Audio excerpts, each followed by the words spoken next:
friends, welcome back to my channel Universe of Unsolved Stories. First of all, thank you to everyone for all your support, which all of you shown in my new story. I am glad आप लोगों को ये पसंद आया। तो बिना कुछ बात किए चलिए शुरू करते हैं हमारे उस स्टोरी का पार्ट नंबर 2।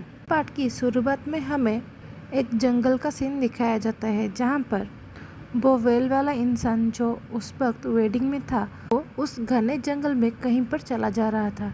ऐसा लग रहा था वो इस जंगल को बहुत ही अच्छे से जानता है और वो इस अंधेरे से बिल्कुल भी नहीं डरता।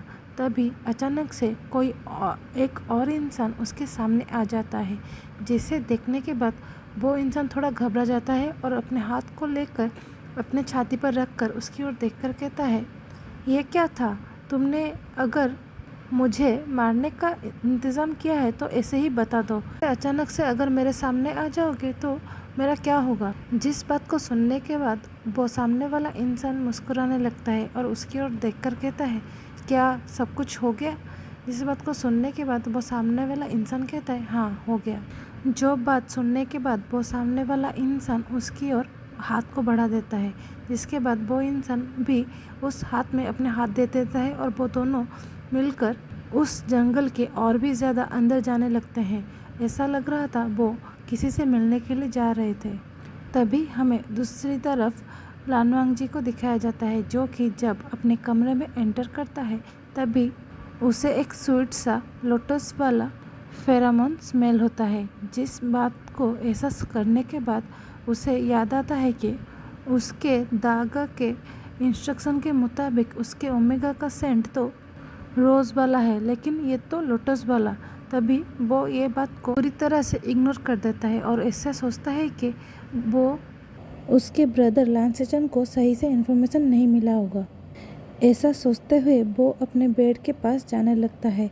जिस बात को एहसास जब वो इंसान करता है तो वो यानी कि लानवांग जी को ब्राइड करता है तो वो अपने आप को और भी ज़्यादा सिकुड़ लेता है। जिस बात को एहसास करने के बाद वांग जी उसके पास थोड़े दूर जाकर खड़ा हो जाता है और उसकी ओर देखकर कहता है, तुम्हें घबराने की कोई ज़रूरत नहीं है, क्योंकि मैं इंसान हूँ, मैं तुम्हें खा नहीं जाऊँगा।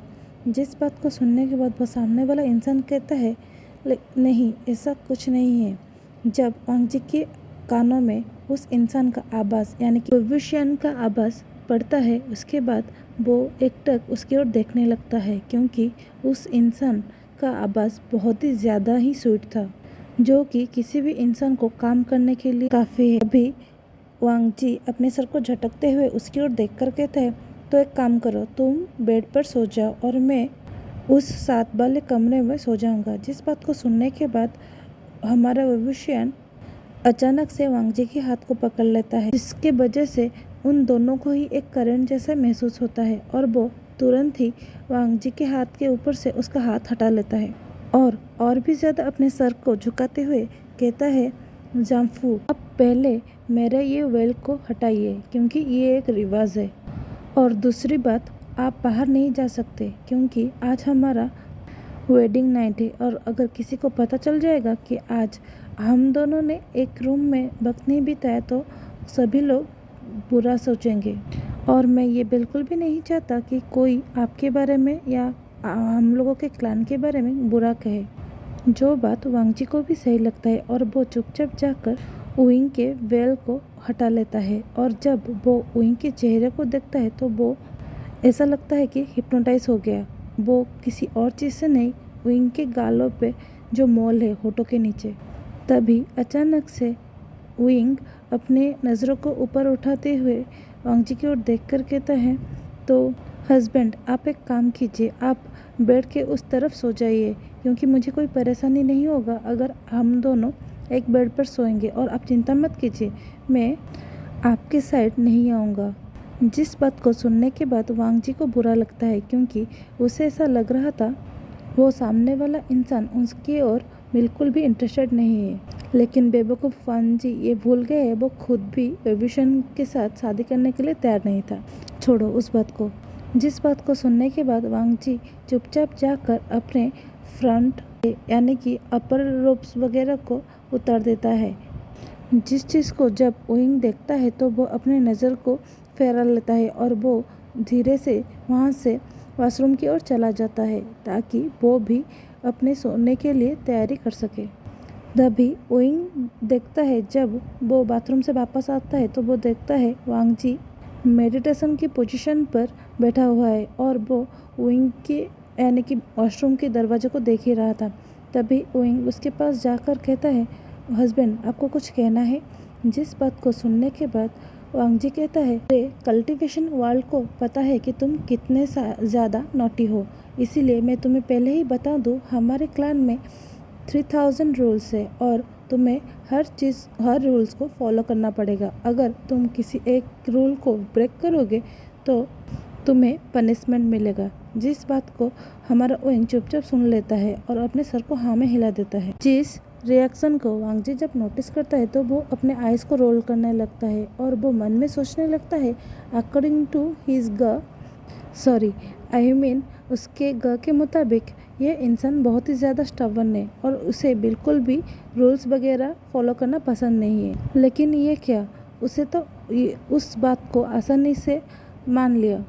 जिस बात को देखने के बाद वो उसकी ओर दोबारा घूरते हुए कहता है, मैं मजाक नहीं कर रहा हूँ, ये सच है। अगर तुम एक भी रूल को ब्रेक करोगे तो तुम्हें पनिशमेंट मिलेगा और उस चीज़ से तुम्हें कोई भी नहीं बचा सकता। तभी ओइंग धीरे से कहता है, हाँ मुझे पता है, मुझे मेरी माँ ने बताया था। तभी वो धीरे से अपने सर को ऊपर उठाकर वांग जी की ओर देखकर कहता है, हस्बैंड क्या अब मैं सो जाऊँ?